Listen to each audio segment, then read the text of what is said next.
Pro-Hamas Islamists win big in Jordan's elections. In a striking shift in Jordan's political landscape, the Islamist opposition party, the Islamic Action Front, secured 31 out of 138 parliamentary seats in the recent elections, marking a five-fold increase in representation. Fueled by growing anger over Israel's military actions in Gaza, the IAF, known for its staunch support of Hamas and Islamist views, capitalized on reforms aimed at democratizing the kingdom. However, the IAF still faces an uphill battle against entrenched tribal and pro-government factions that dominate Jordan's parliament.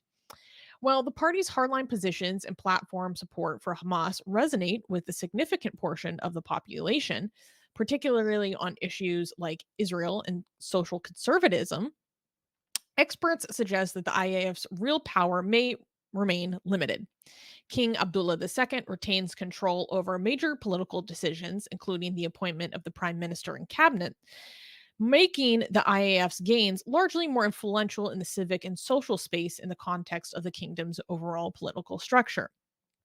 So I thought that this would be really interesting to talk about. One thing that I wanted to comment on right off the bat was when I was doing my research for this, I could not get over the fact that organizations like the Associated Press and Reuters were referring to them as moderate Islamists. Um, Repeatedly referring to them as moderate Islamists. And I'm like, this is the political wing of the Muslim Brotherhood in Jordan. Um, they openly support Hamas.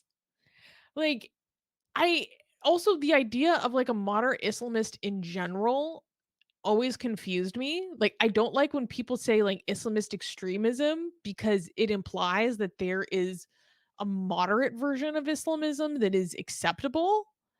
Um, which I have objections to. So I couldn't I don't know, that characterization just got to me, but Armin, it looked like you had a response to that. Well, I mean, doesn't the Muslim Brotherhood in party in Tunisia kind of actually? Oh no, never mind. Never mind. Because I was always under the impression. So when we say Muslim Brotherhood, the degrees of craziness is always been said to be a spectrum, Mhm. and the craziest one as Muslim Brotherhood, when people are like, okay, Muslim Brotherhood gone freaking radical, there is basically Hamas. And the most moderate one that we often give are given as an example, that is Muslim Brotherhood, but they're fine, they're democratic, they're okay to work with other people, they're peaceful, is the Muslim Brotherhood Party in Tunisia. So I assumed that, okay, so the Muslim Brotherhood in Tunisia probably doesn't support Hamas, and I just checked, and actually no, they do support Hamas. So no, I was gonna I take everything I wanted to say back. So no, I was wrong. So never mind. Never mind. They do I support was Hamas. I mean, mistaken. I was led astray. okay, what the hell? Um, This is why so I they hate like the sympathize. characterization of any Islamism as moderate. Or Right. or like I was saying, the characterization of like Islamist extremism, which implies that there is a version of it that is acceptable. I'm like, I don't think so. If you're a real liberal, like there is no Islamism that is acceptable. Like, let's be honest. Like, actually, there's a version of Yeah. Islamism that we support. It's like, no, it's antithetical. What are you talking about? Um, I was gonna be nuanced on this show. Like, well, actually, yeah, not all yeah. versions of Muslim Brotherhood is that. And I'm like, okay, never mind. Even the Tunisian version. Okay, so by the way, this thing happening in Jordan shows, even though if they're not going to be that politically influential, it shows what the people want, doesn't it? Hmm. So this Yeah. actually shows the gap between the people of Jordan and the government in Jordan being so wide. Basically, the opposite of Iran. the gap that exists. The people in Jordan, the average people, their views there sometimes scares me. Actually, like there, Oh, for real. this is ISIS land. Like this, they produce the highest per. Isn't Jordan responsible for producing the highest per capita ISIS people who went to fight? Like, isn't that like wasn't it I high actually up don't know. there I can't speak to that. relative to the I can't speak population? to that. Actually, I remember mhm. watching some majlis by Shia clerics saying that the highest percentage capita was Palestinians, and then they were talking about how they were then killing Shias, and that was some spicy stuff. That was some spicy stuff that other people were not ready to hear. But I don't know if that's accurate at all. But it's really complicated. So Jordan's demographics are very, very complicated in terms of who is considered a full citizen versus who is not considered a full citizen, because like half of Jordan's population is of Palestinian descent, but then what you have available to you in terms of citizenship rights depends on if your family came in 48 versus 67. Like it's very, very complicated. But then the election landscape is also very complicated because they have like the Islamist parties have majority support in the cities, but the cities are where there is a lot of the Palestinian descent population. But meanwhile, the government is designed in such a way that the tribal provinces, which are more sparsely populated, which don't have as large a population, receive an outsized amount of power within the Mm. government because they're essentially seen as the original Jordanians. So it's very complex. They have a certain amount of seats reserved for these tribes. They have a certain amount of seats reserved for women as well. Um, but so I'm a little bit conflicted about how to see this news because, like I Mm. said, in reality they have pretty limited power. In some ways it's kind of like symbolic, so they basically push for Jordan to end their treaties with Israel, which have been standing since like 94, Yeah. right? They want an end to that. The idea that that is going to happen is unrealistic. That is completely against the interests of the king. He would never I let that think the happen. king. Here's the thing: if people had their way in Jordan, the king and queen's heads would be on spikes within minutes. Right? This is the reality of Jordan. Um, by the way, what do people feel about democracy given this? Do you think democracy works everywhere? Given that in Jordan, things situations would be very different if people had to if the government was truly reflecting the people's will. Like, what do you guys think? Do you guys are you guys happy that Jordan has a king that is not democratic, or do you believe that no democracy is should your democratic values always work and we have to let people make their own decisions, right? So let me know. Yeah, people, I'm here saying tough questions. I also went and checked. So actually, what I was thinking it was not true about Jordan. It's actually true about Tunisia, which is quite weird because Tunisia and Jordan are often countries that are mentioned to us as the best Arab Islamic countries that could be moderate and liberal, right? And this is the best basically that we get. Also Lebanon And I, yeah, well, used to so be. this is what I this is here's the actual information. It's not Jordan, but it's Tunisia that has often been cited as having one of the largest contingents of ISIS fighters relative to its population. Jordan has contributed foreign fighters, but not the same extent on a per capita basis as Tunisia. So Tunisia is even worse. This is crazy. I God thought damn. Tunisia was supposed to be the best. Yeah, right, unbelievable. Okay. Well, and to answer your question, it's really interesting because I follow a lot of different creators and thinkers. And there's this one guy that I follow, and he is Muslim, like very practicing Muslim. He's Emirati, and he is very vocally pro Israel. And he talks about how he used to be Islamist, all this stuff. And what's so interesting for someone that some people would consider a so called liberal Muslim, He this is a spicy opinion. He talks about how basically guys, this is his opinion. He talks about how basically Arabs can't have democracy. And he said, I am a monarchist. And I am a monarchist because when Arabs democratize, we vote in Islamists. And that is against our interests of prosperity as a people. And he's like, this is not how our society is very tribal. We have a very tribal society. And so we have a strong leader who allows us to practice our religion, but is basically the strong leader that we rally behind. And that's who we follow. He's like, this is how our culture works. And because of that, I'm a monarchist. And I'm like, okay, dude. Like, so there were a lot of People people are that asking respect for that his opinion, name. Armin. Oh, I can't remember his name. It's Loai The banished first something. saying, I'm Jet Taha. I'm Jet Taha. No, No, no. no. Okay. All right. Here's a counter, and then we have to move on. I'm gonna try to Mhm. finish this show in less than 3 hours. I know you're saying it's possible. We're gonna try.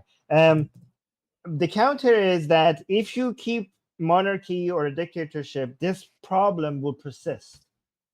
That trying for democracy and suffering because of it, and then learning from your suffering, that might be the way that you eventually will get um, an educated population. I mean, look at Europe. Do you think Europe managed to get to democracy and liberalism and secularism, uh, without bloodshed, without, you know, without suffering, without? I mean, and I'm not saying that I agree with that. I'm just saying some people, the democracy advocate side, would say that you're just delaying the progress and maturity that these societies could have by not letting them to make their own decisions and suffer from the decisions that they have made and learn from the suffering of the decisions that they have made. You're just going to prolong the lack of progress. Again, Mhm. I'm not saying, I'm not holding that position of this. Anyways, let's go to the super chats. Yeah, one second. The guy that I was thinking of was Luai Al Sharif. So banished prince, you Mhm. can freaking get off your high horse yelling at me about Luai Ahmed is a Yemeni ex-Muslim, not Emirati Muslim. Luai is one of my friends, dude. So you can screw off. I'm talking about a different Luai. It is a common name. I know my own friends, dude. Um, okay, so let's go to the Joke. super chats. That being We- said, no, here I'm not gonna stand for the attitude, okay? But thank you for the 1,000 okay. rupee super chat.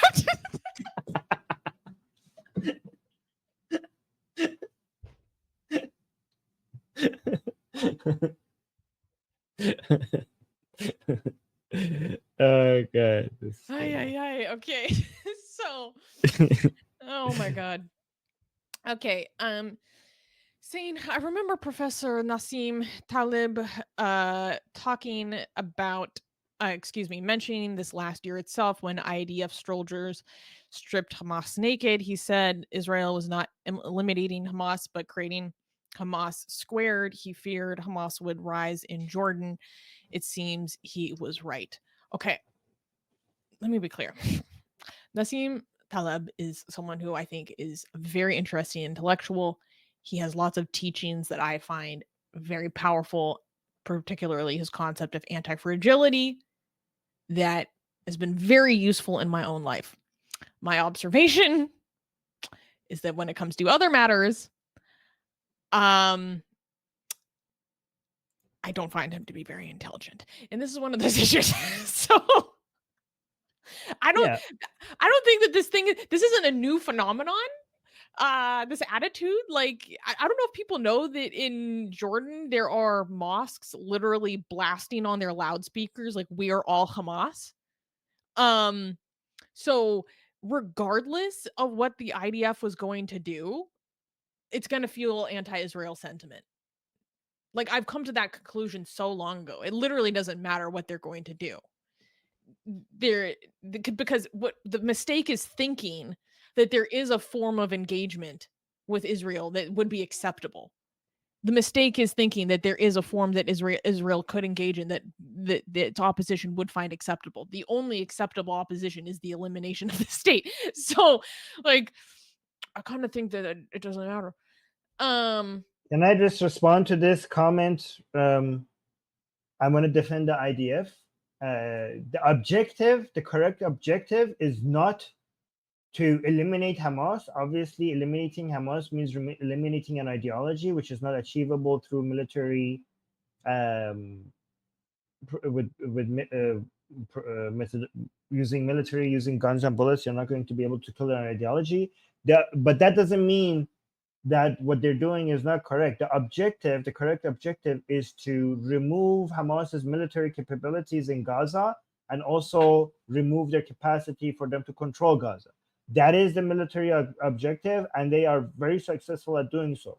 What Nassim is doing here is basically changing the goal to make it seem like IDF is losing. IDF is winning in Gaza. If the world lets them, they will continue winning and kicking ass. They're winning so much that the only way to make the world feel like they're losing is by pretending that the objective is something else, which is basically eliminating Hamas. They're not eliminating Hamas. They're removing their military capability and their government capability, ruling capability in Gaza, and they're very successful at doing that. And also, when it comes to stripping Hamas naked, so many Israeli soldiers have died when they arrest Hamas. They were hiding something. They were hiding explosive. They were hiding guns. Stripping them naked. I don't give a crap about their sensitivities or them being offended because of their conservative viewpoint, conservative views, feeling that they've been dishonored because they're showing some skin. I prioritize the safety of IDF soldiers over Hamas's manlyhood being challenged because they are being shown naked. Like, I don't give a flying F. Do whatever you need to do to make sure that they're not hiding anything under their clothes and keep the Israeli soldiers safe. Man, I'm just thinking about how like carteles are treated in Mexico or El Salvador. Like, it's on a different level, guys. Like, I don't know. It's kind of yeah, it's an interesting juxtaposition. Um Kenny gave a super chat saying democracy works if you have a constitution that protects rights. Democracy is necessary for real freedom, not sufficient on its own. Also, that And democracy a constitution needs to be upheld in word and in deed. this is for real freedom, but not sufficient, and so. Yeah, this is why we are, Kenny. You're right. This is why we're liberals. Okay, so I think what you're referring to is the difference between absolute democracy and limited democracy, which we have in republics. So absolute democracy doesn't work. Democracy should be limited so that we don't have the tyranny of the majority. And liberal democracies are basically limited democracies that the majority of the rule has been limited by liberal values. And usually that limitation is manifests itself in a form of a constitution that limits the majority rule, or sometimes something that acts like a constitution but not a written constitution. It works better if you do have a written constitution. Yes. Banish Prince is saying, I admit I made a mistake when he said Luai. My mind went immediately to Luai Ahmed, not Luai Al Sharif. Well, thank you. No, like, no hard feelings. And I'm just at a point where I just don't suffer fools. So people might be like, Xana's got a real attitude lately. I just don't suffer fools anymore. I'm sorry, guys. Like, I've been doing this for too long. But when someone comes forward and like, what, I made a mistake, I make a correction, I celebrate that, #growth, and it's water off a duck's back. That's all I have to say. That's all I am. So it's very easy for me to move on. Great Red Menace saying, I feel like the only thing that will end this nightmare is when the Iranian people depose the Ayatollahs. When could that happen, and will it? I completely agree. Okay. I don't know if people want to hear this or not, but I don't believe that Israel will ever get a good night's sleep until the Islamic Republic is gone. So yeah, I agree with you. Now, when could that happen, and will it happen, Armin? Please give us your Any quick pitch on that. Here's the thing: nobody freaking knows the answers to those two questions, and anybody who gives you an answer in either way is fooling themselves. If people say that it's going to happen and it's going to be soon, or it's going to happen but it's going to take time, or it will never happen, you shouldn't trust anybody who takes any of these three positions. The correct answer is we don't know, we should fight for it, but we don't know. But the we don't know element, I mean, that's not the reason why a lot of people don't give you that answer, is because people don't want to hear that. People want certain answers to complicated questions, but that is unfortunately the correct answer. And if you want to be a content creator that gets a lot of followers, I don't know, or nobody can know, is not a very satisfactory way for the audience, and that's why it doesn't get that many fans. Okay, but that's the honest position. That's the honest position, is that we don't know, but we have Yeah, to fight for it. it doesn't get a lot of play. Um, Mhm. quickly, Taz is saying, "What is your opinion on Jewish religious extremism?" Some people are freaking psychos. There are some rabbis that have said literally the most virulently What? insane, batshit out of your mind, racist stuff I've ever heard in my life. Okay, like we we don't we don't like that. Like we're Yeah, atheists. we the greatest one of the greatest threat to Israel is from within, which is basically fundamental Judaism. Right? Hmm. We have been, I mean, we have been criticizing not just Jewish religious extremism on this channel. We've been criticizing Judaism as a whole on this channel. I think Taz is criticizes us a lot on this channel for our position regarding Israel and Palestine, and that's why I think he or she is asking that, because he wants to maybe see if we're hypocrites regarding our stances against religion.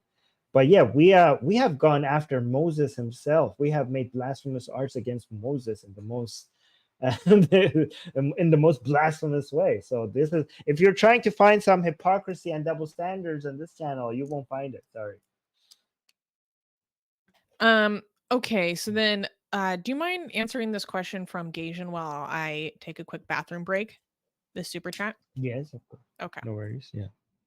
Okay. So Gaging American is saying part of democracy is accepting results even if you are not okay with it. I am pro mixed member proportional voting and one representative per 100K citizens. Okay, so that is not, again, we that is part of absolute democracy, right? So um, we have absolute democracy and we have limited democracy, and we have different forms of limited democracy. One of them is called the liberal democracy.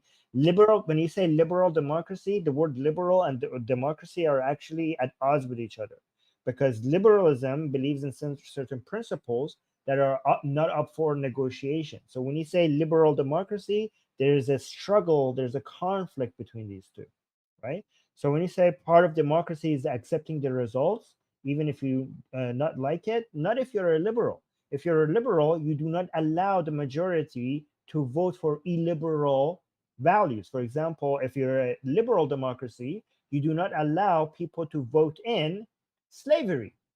You do not even put that on the ballot. You do not allow, for example, a majority of the Christians to, I don't know, hunt down and execute non-Christians, for example. You do not allow that in a liberal democracy. You wouldn't even put that on the ballot. You would not allow them to vote on it. So that's not necessarily 100% true. So, and also there's two. You could we had absolute democracy only absolute direct. I'm not going to give you historic examples, sorry. And then another categorization that which you're referring to is direct democracy versus representative democracy, right? So we have absolute democracy versus limited democracy or liberal democracy, and then we also have absolute direct democracy versus representative democracy. So in a direct democracy, the people always, this is basically the Greek model and the Rousseau model, where everybody was involved in deciding the law directly themselves. The people that decide the law directly themselves. the government is enforcing the law but not making the law, but the people themselves directly make the law. That obviously doesn't work. We know that. And we instead have representative democracy, where instead of people choosing the laws, people choose representative that then they go make the laws.